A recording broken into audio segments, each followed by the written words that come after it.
se me ocurre pensar en el inicio, en el origen de esa palabra iglesia, y seguramente cuando preguntamos de manera bíblica y teológica qué es la iglesia, también encontramos esta respuesta.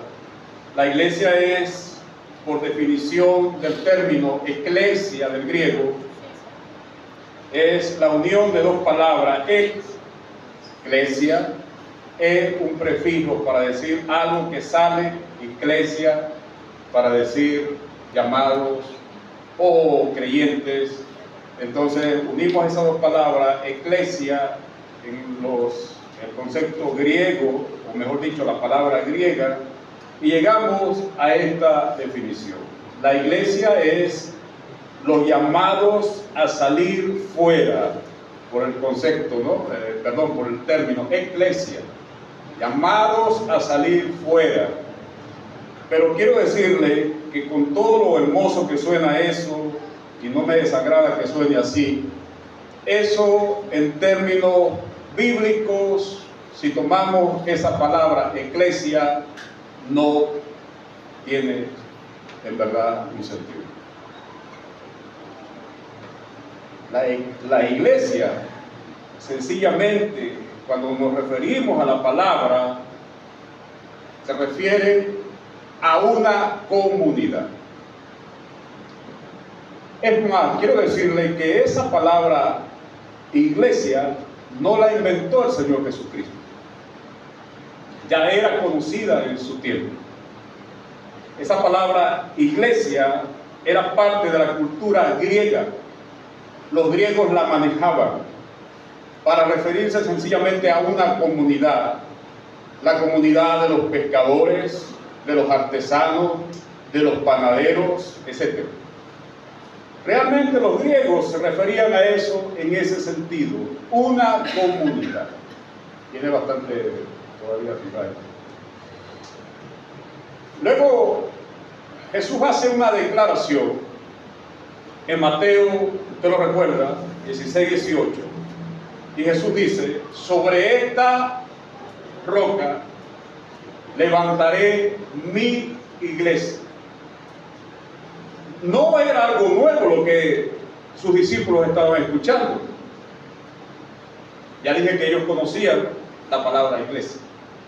Lo que ellos estaban escuchando en ese momento, cuando Jesús dijo eso, sencillamente era esto: sobre esta roca levantaré mi comunidad. ¿Cuál comunidad? La comunidad, ahora sí, de los santos. No era una comunidad de pescadores, no era una comunidad de artesanos, no era una comunidad de gente de los carniceros. Jesús comenzó a darle un sentido distinto a esa palabra. Levantaré una comunidad diferente, una comunidad de los santos, de gente que serán mis discípulos. Amén.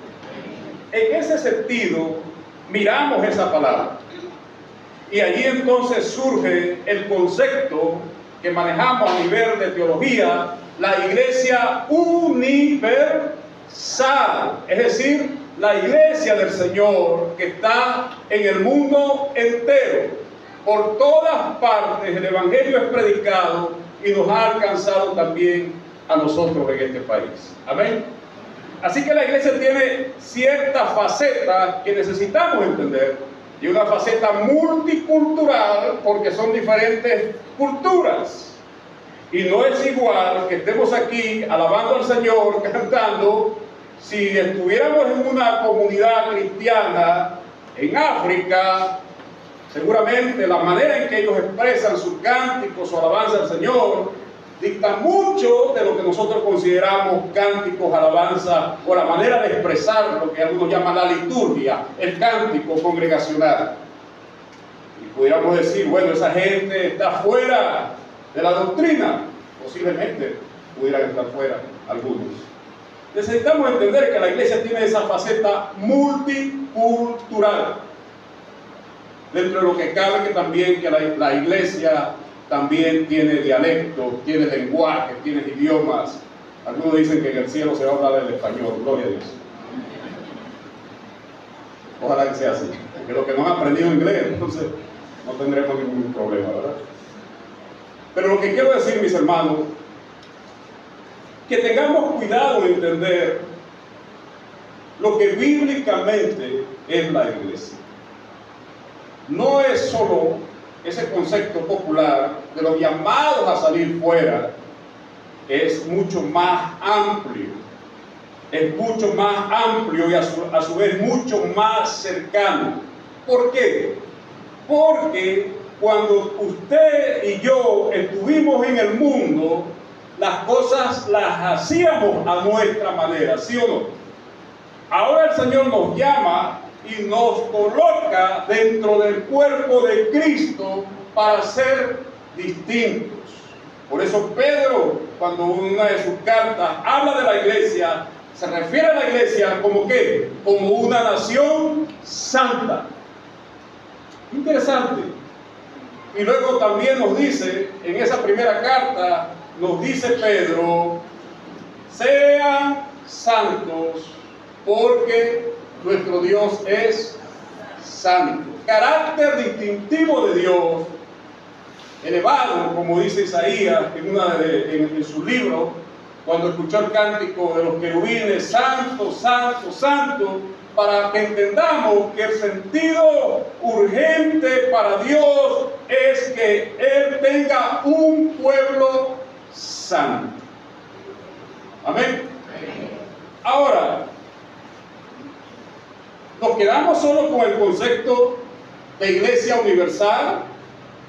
Algunos pueden quedarse con ese concepto y decir, yo pertenezco a la iglesia del Señor, yo soy parte de la iglesia del Señor. Entonces tendríamos que hacer varias preguntas. Entre esas pudiéramos preguntar, ¿dónde usted se congrega? Yo soy parte de la iglesia del Señor. Ah, bueno, sí, está bien, pero ¿dónde te congregas?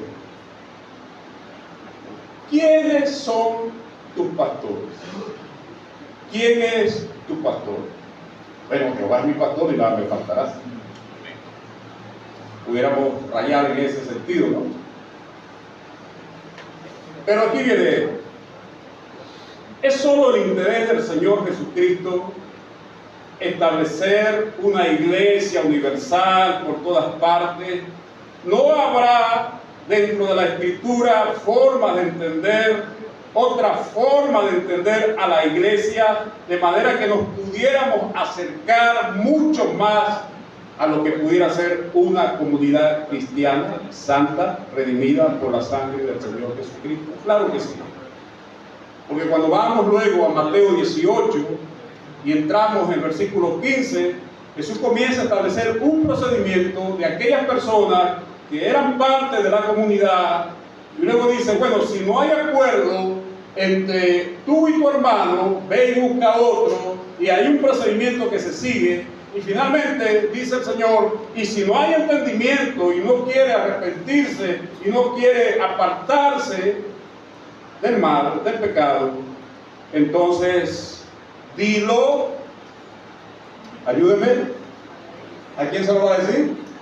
¿Al panadero de la esquina? ¿A quién se lo va a decir? A la iglesia. Entonces me cabe la pregunta, ¿cuál iglesia? ¿La iglesia universal? ¿Cuál iglesia? Una iglesia visible. Amén.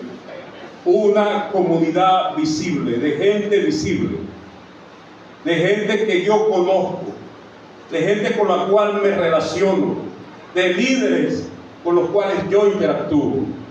A esa iglesia es lo que nosotros pudiéramos llamar la iglesia local. No local por el edificio, local de la localidad, del lugar donde está esa iglesia. ¿Me doy a entender?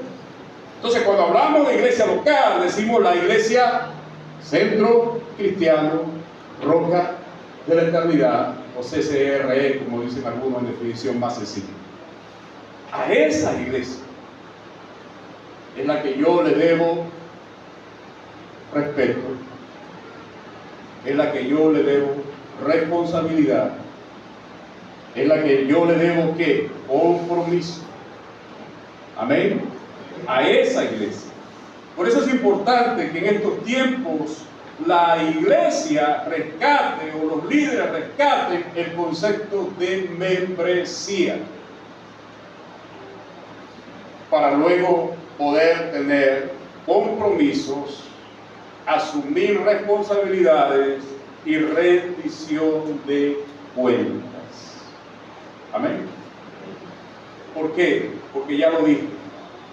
Cuando yo estaba en el mundo hacía a mi manera, pero ahora Dios me ha salvado y me ha incorporado, no lo niego, a su cuerpo, a la iglesia universal, pero Dios también quiere que yo sea parte de una congregación local. Y le voy a decir algo, cuando escuchaba el testimonio de mis hermanos, que Dios los bendiga, ellos han crecido, ellos crecieron porque permanecieron en una iglesia, porque dieron su vida, su compromiso en una iglesia. Y no se puede, amados hermanos y amigos, crecer de otra manera. Tienes que entender que Dios quiere que te involucres, que participes, que seas responsable dentro de una congregación determinada, local. Y no estoy creando con esto un efecto de publicidad de mercadeo eclesiástico para que diga, quédese aquí. Si le place al Señor y si es su voluntad y usted está entre nosotros y Dios dice que es aquí, amén, amén, amén. Pero necesitamos entender esto, mis hermanos. Y aquí voy ahora a esto.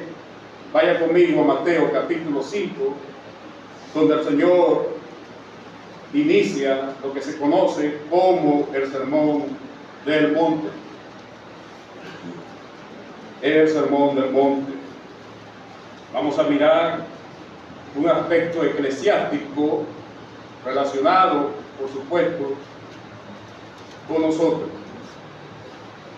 Quiero decirle que popularmente, cuando leemos las bienaventuranzas del Sermón del Monte, que suenan muy bonitas, muy maravillosas, pocas veces las relacionamos con la iglesia.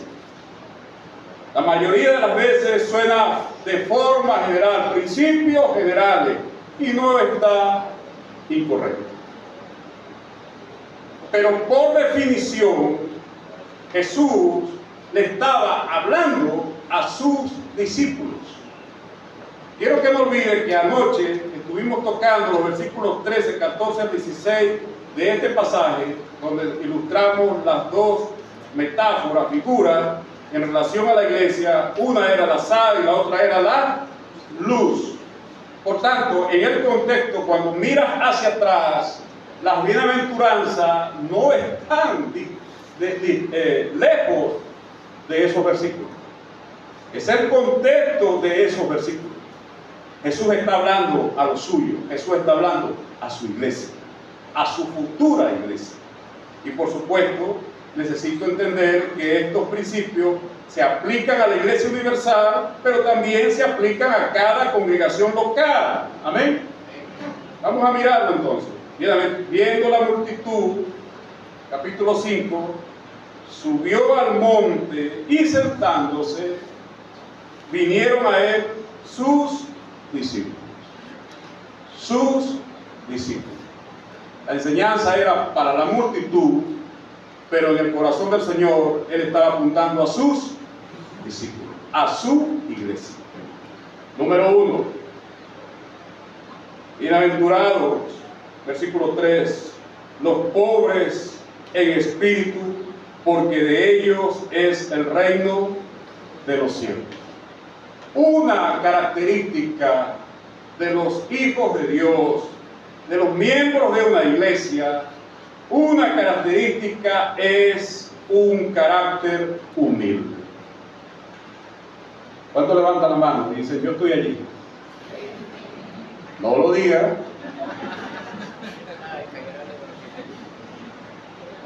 Pero es un desafío, ¿verdad? Cuando pensamos en esto, bienaventurados los pobres en espíritu, entendamos que el Señor no está hablando de pobreza material, está hablando del carácter. Bienaventurados los humildes, porque de ellos es el reino de Dios, el reino de los cielos. Tremendo desafío para nosotros. ¿Por qué? Porque venimos de un mundo donde nosotros no rendíamos cuenta a nadie, o prácticamente a nadie. Y ahora, al sernos parte de una comunidad llamada iglesia, o iglesia llamada comunidad, como lo quiera ver, yo sé que entiende el término, al ser parte de esta comunidad santa, ahora tenemos que rendir cuentas. Y eso, desde el orgullo humano, nos cuesta. Que nos sienten y nos digan ciertas verdades que no queremos escuchar. Ciertas verdades que se relacionan con la manera en que yo estoy conduciendo a mi familia, en que yo me estoy conduciendo ante el mundo, en que yo me conduzco ante mi trabajo, en que yo me relaciono incluso dentro de mi propia iglesia con mis hermanos. Un llamado de atención así a muchos no nos agrada. Porque aunque no lo digamos, nos surge el gusanillo del orgullo y de ese residuo pecaminoso que está allí gritando silenciosamente: no tienes derecho a meterte en mi vida. Pastor, tú no tienes derecho a meterte en mi vida. Líder, tú no tienes derecho a meterte en mi vida. Mi vida es mi vida. Residuo pecaminoso. Ahora yo le digo, después que he dicho tantas cosas esta mañana, ¿es así la iglesia? ¿Para qué me hago parte de una iglesia si sé que se me va a llamar la atención en cualquier momento? ¿Entiende, hermano? Esta es una característica de los santos. Es un llamado a la humildad, a que se te digan las cosas y aunque te duelan o no te gusten o no te agradan, aceptarla por tu beneficio. ¿Quieres crecer en el Señor? Acepta los llamados de atención. ¿No quieres crecer en el Señor? No aceptes los llamados de atención. Ni aún porque eres líder, porque ese es otro peligro. Poder creer que porque soy líder destacado en un ministerio dentro de la iglesia, no se me debe llamar la atención. Oye, cuidado, con más razón se te debe llamar la atención, porque estás liderando, estás al frente, estás marcando la pauta y la gente está mirándote. Con más razón se le tiene que llamar la atención. ¿Está aquí conmigo? Número 2, versículo 4. No voy a ser tan largo en esto. Otra oportunidad podemos ir a afinar más cada una de estas cosas. Número 4, versículo 4. Bienaventurados los que lloran. No es que usted quiera llorar. Nadie quiere llorar. Todos queremos estar alegres, contentos. ¿Sí o no? Es nuestra naturaleza. Fuimos creados para eso. No caigamos por favor a mentira. Nosotros queremos ser felices. Olvídese lo de subliminal. Usted quiere ser feliz. Amén. Usted quiere tener un buen trabajo, usted quiere tener una buena familia, usted quiere que su matrimonio esté estable, usted quiere ver a sus hijos felices, usted quiere tener felicidad. No niegue eso. Negar eso es caer en un asunto que no voy a explicar ahorita, pero que tiene que ver con los extremos del calvinismo.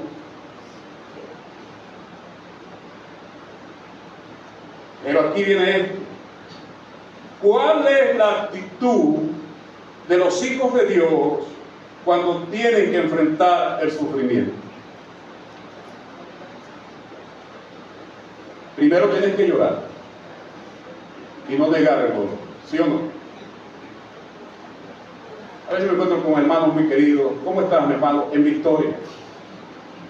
¿Cómo está tu familia? En victoria. ¿Cómo está tu trabajo? En victoria. Todo está en victoria. Y yo entiendo que nosotros no vamos a parar en una esquina para decir, tengo muchos problemas. Pero también tengo que entender que puedo hablar con un hermano cuando me hace de forma honesta la pregunta, porque se interesa en mí, ¿cómo está tu vida? ¿Cómo está tu salud? ¿Cómo está tu familia? ¿Cómo está tu matrimonio?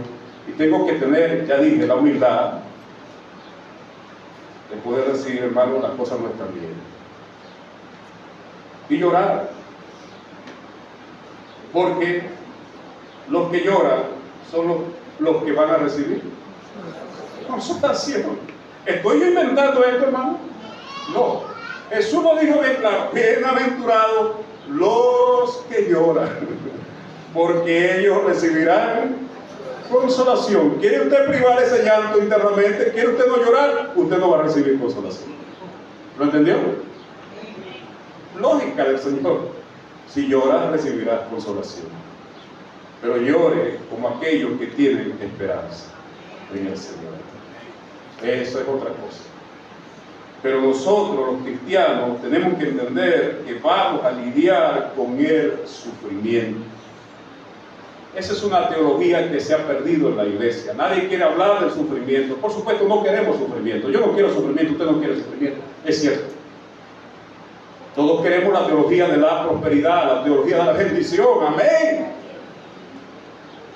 Pero la teología del sufrimiento es una realidad que toca la vida de los hijos de Dios. Porque estamos en un mundo pecador y pecaminoso y hemos pecado contra Dios, ¿sí o no? Por tanto, hermano, no puedes negar esa realidad. Cuando llega, lo primero que Dios quiere es que tú expreses tu dolor, tu llanto ante el Señor. El varón de dolores ya pagó el precio en la cruz y lo entiende y sabe lo que nos ocurre. Él no es ajeno a él. Por tanto, hermano, si tienes que llorar ante la presencia del Señor, no te avergüences. Vaya sola en la presencia del Señor y llore, porque usted va a recibir consolación. El ser humano fue hecho para expresar emociones. Nuestras emociones han sido trastocadas por el pecado. Nosotros deberíamos llorar de alegría, porque se llora de alegría y se llora de tristeza. Pero por causa del pecado, no solamente hemos experimentado el llanto de alegría cuando un hijo nace, cuando nos casamos, cuando logramos alcanzar una carrera universitaria, cuando nos va bien el trabajo, cuando sabemos de uno de nuestros seres queridos que ha logrado algo. ¿Usted no ha llorado de alegría? Por supuesto que sí, porque fue creado para ser feliz.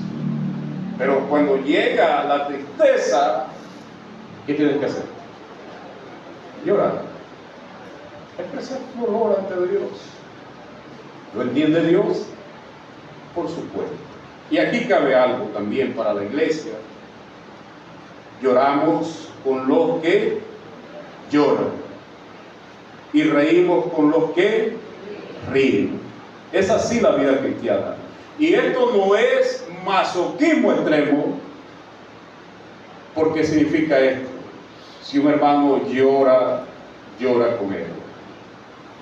Si un hermano está alegre, gózate, alégrate con él. Pero tú no puedes tomar la tristeza de este lado y llevarla a este hermano que está en alegría. ¿Me explico? No puedes hacer eso. Y viceversa, no puedes tomar la alegría de este hermano que está contento por algo y tratar de llevar a este que está triste su alegría, porque no cuadra eso. Hay que mantener el equilibrio. Si llego a casa de un hermano donde están celebrando algo, yo tengo que gozarme con esos hermanos. Yo no voy a llegar con una cara de tristeza. No, lo que pasa es que vengo de no sé dónde. No. Y tengo que decir, hermano, qué bueno que te estás gozando aquí. Y si voy a casa de luto y de llanto, tampoco puedo llegar con bambalinas y gritos, porque allí hay dolor, allí hay tristeza. Y tengo que tener la sensibilidad, que es otro ambiente distinto. ¿Se da cuenta de los desafíos de la vida cristiana? ¿Se dan cuenta de estos desafíos? Son increíbles. Por eso decía alguien esta mañana, creo que era Adrián, la vida cristiana no es fácil. Tiene su desafío. Bienaventurados los que lloran, porque ellos recibirán consolación, y la iglesia es llamada también a consolar y a llorar con los que lloran. Amén. Número 5, versículo 5. Bienaventurados los mansos.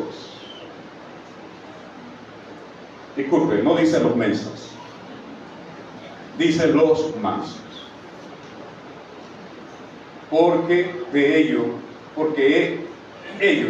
recibirán la tierra por heredad. El cristiano tiene que ser humilde, el cristiano tiene que ser manso, pero el cristiano tiene que saber defender sus derechos. Amén. Para eso existen las leyes, ¿sí o no? Ah, no, porque yo soy cristiano, entonces bueno, venga todo contra mí, esta persona impía, injusta, quiere, entonces lo voy a permitir. No, porque usted es cristiano, tiene que aguantar. No, señor.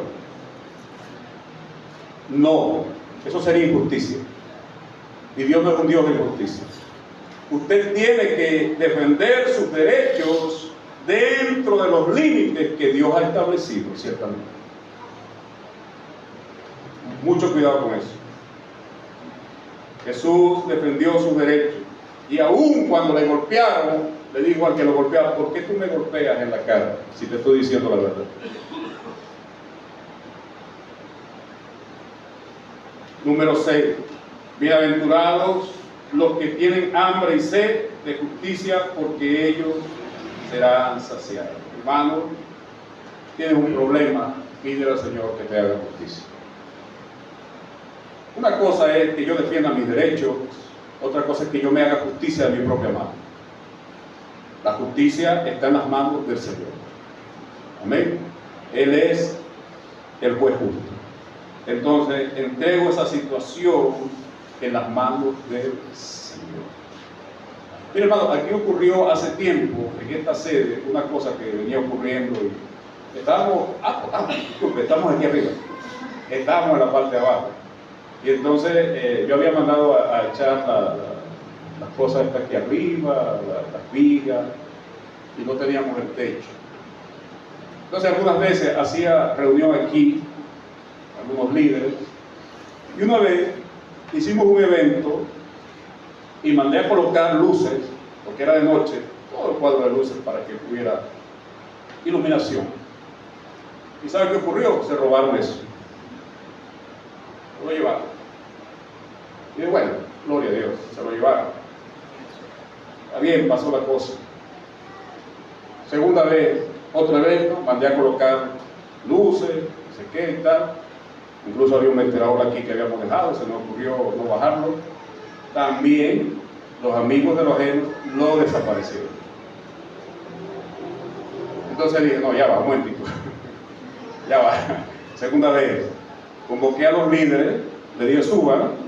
Ahí había, donde está aquí en el medio, un cerrito de arena aquí. Llamé a los líderes, le dije, mira, hermano, ya nos robaron la primera vez, ya nos robaron la segunda vez, ¿qué vamos a hacer? Vamos a orar. Y hicimos un círculo allí. Señor, entregamos en tus manos esta persona. Tú eres un Dios justo. Encárguese usted de hacer con esa persona lo que usted tenga que hacer con él. Sálvelo, tenga misericordia, pero haga justicia. Porque no es posible que ya primera, segunda vez, si ponemos la tercera también va a suceder lo mismo. Y nos olvidamos de ese asunto. ¿Y sabe qué hice yo? Una cosa, que la gente dice, está todo loco. Agarré un cartón grande, y le dije, búsqueme un marcador. Y yo dije, oye, eso es una locura, que Dios tenga misericordia.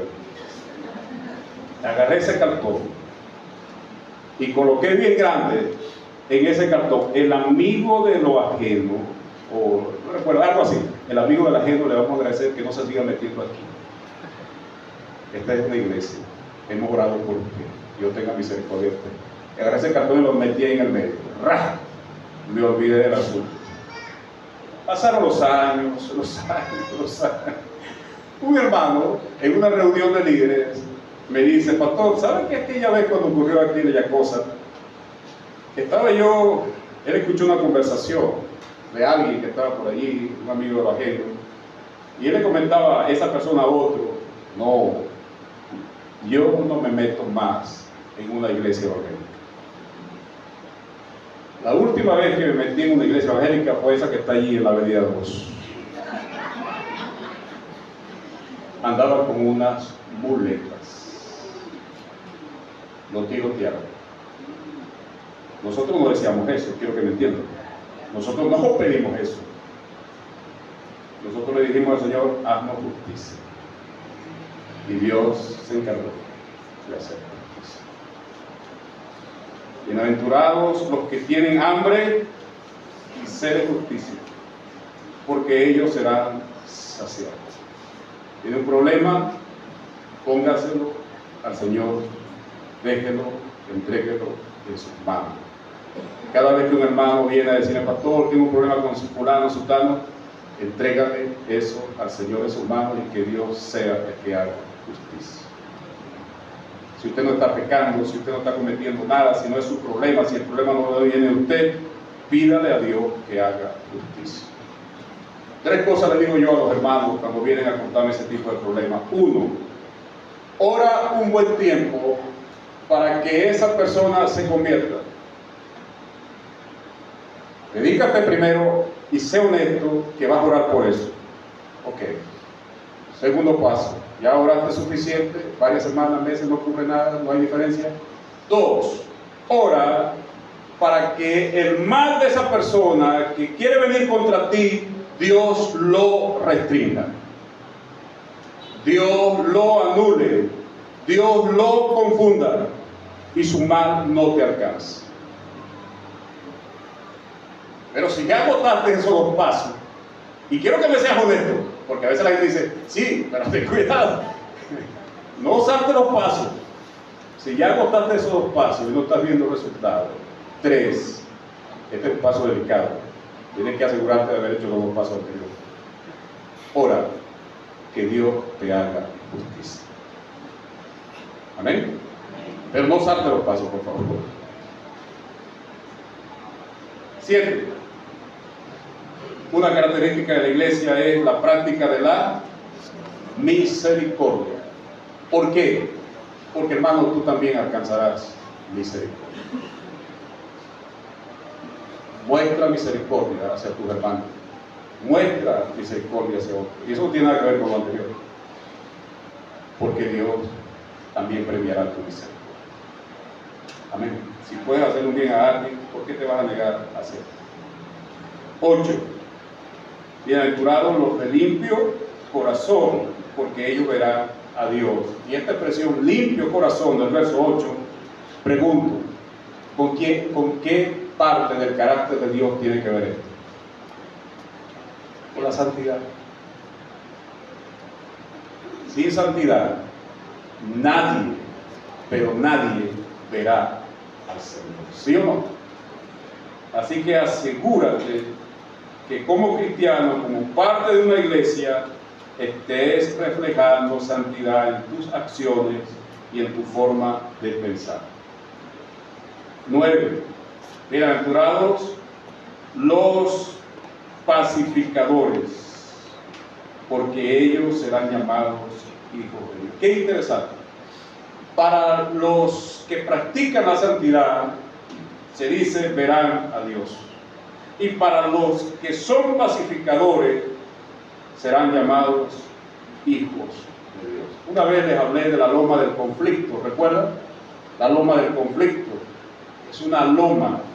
De este lado hay muerte, del otro lado también hay muerte, porque en el conflicto uno tiene que tratar de situarse arriba, la parte de la loma, allí. Si te deslizas hacia este lado, es muerte.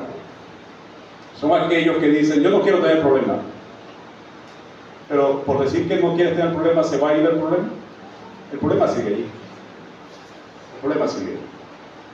La otra parte de la loma es aquellos que dicen, no, yo tengo que resolver esto de alguna u otra manera. Cuidado, puede haber muerte. Entonces, el conflicto de la loma nos lleva a estar situados en equilibrio. Y por supuesto, esto requiere que dependamos de Dios.